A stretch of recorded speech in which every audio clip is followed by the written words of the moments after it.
Parliament లో 7 segments లో TDP గెలుస్తుందని ధీమా వ్యక్తం చేశారు ఆ పార్టీ నేత కేశినేని చిన్ని. 1999 2000 నుంచే తమ మధ్య గొడవలున్నాయరాయన. అప్పుడే తమ మధ్య చంద్రబాబు గొడవలు పెట్టారా అని ప్రశ్నించారు. తమ కుటుంబానికి 2000 కోట్ల వ్యాపారమే లేదన్నారు. 2000 కోట్లంటే 2000 అన్నట్టుగా మాట్లాడడం విడూరంగా ఉందంటోన్న కేశినేని చిన్నితో మా ప్రతినిధి PMR face to face. War అనేది ముదురుతున్న పరిస్థితి కనిపిస్తుంది. సో ఈ నేపథ్యంలో నిన్న కేశినేని నాని జగన్ కలవటం మరికొన్ని రోజుల్లోనే వైసీపీలో జాయిన్ అవుతానని ప్రకటించిన నేపథ్యంలో కొన్ని ఆరోపణలు కొన్ని కీలకమైన కామెంట్లు కూడా కేశినేని నాని చేశారు. సో ఈ నేపథ్యంలో మనతో మాట్లాడేందుకు ఆయన సోదరుడు కేశినేని చిన్ని తెలుగుదేశం నేత ఉన్నారు. ఆయన అడిగి చూస్తుంది. సార్ చెప్పండి, చంద్రబాబు గారు మీ కుటుంబంలో చిచ్చు పెట్టారు, మీరు చీలిపోయారు అనేది కేశినేని నాని గారు నిన్న చేసిన కామెంట్. అంటే ఎప్పుడు పెట్టారంటారు? 2000లో మేము విడిపోయాం, అప్పుడు పెట్టారు చిచ్చు. చంద్రబాబు నాయుడుకి మేమిద్దరం గారికి మేమిద్దరం ఎవరో తెలియదు. మేము 2000లోనే విడిపోయాం.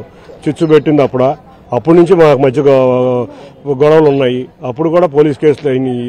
ఆ తర్వాత 2009లో తెలుగుదేశంలో చేరినాక చంద్రబాబు నాయుడు గారు అవకాశం ఇచ్చినాక మా కుటుంబం అంతా మళ్లీ కలిసి మా కుటుంబానికి చంద్రబాబు నాయుడు గారు ఒక గౌరవం ఇచ్చారు. మనం అందరం కలిసికట్టుగా పనిచేసి అది గెలిపించుకుని వానికి గిఫ్ట్ ఇవ్వాలని మేము అందరం కలిసిగా పనిచేశాం. 2014లోను 2019లోను 2 సార్లు మా కుటుంబానికి చంద్రబాబు నాయుడు గారు అత్యున్నత పదవుల్లో కూర్చోబెట్టారు. దానికి మేమందరం రుణపడి ఉన్నాం. అంతేకాకుండా మేము అడగంగానే మేయర్ అభ్యర్థి కింద శ్వేతాన్ని కూడా ప్రకటించారు.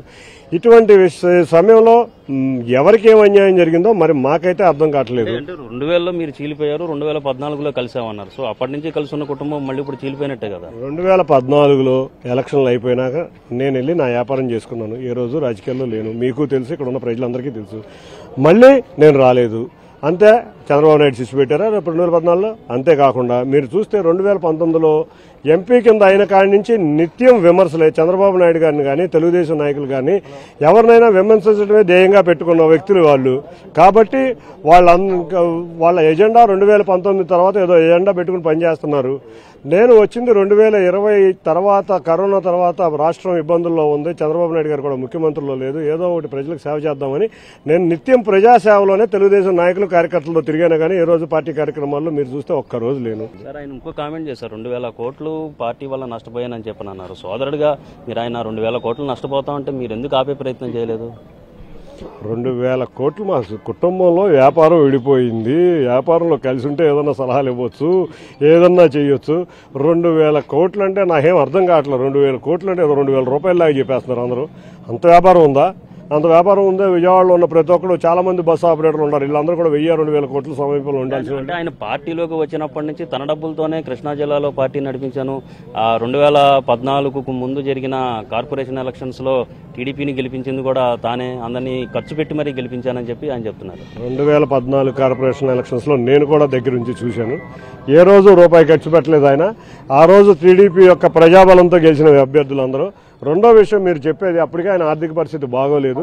అయినా కూడా చంద్రబాబు నాయుడు గారు దయించి ఆయనకి ఎంపీ సీట్ ఇచ్చారు. కాబట్టి చంద్రబాబు నాయుడు తమ కుటుంబంలో చిచ్చు పెట్టలేదు. తమకు చాలా కాలం నుంచి విభేదాలు ఉన్నాయి. తమ కుటుంబానికి టికెట్ ఇచ్చినందువల్ల కేశినేని నానికి తాను పనిచేశాను. సో మళ్ళీ 2019లో గెలిచిన తర్వాత నుంచి కేశినేని నాని చంద్రబాబును విమర్శించడంతో తాను కూడా విభేదించాల్సి వచ్చిందని చెప్పి చాలా స్పష్టంగా కేశినేని చిన్ని చెప్తున్న పరిస్థితి. కెమెరామెన్ ఆర్కేతో చంద్రశేఖర్, ఎన్టీవీ, అమరావతి.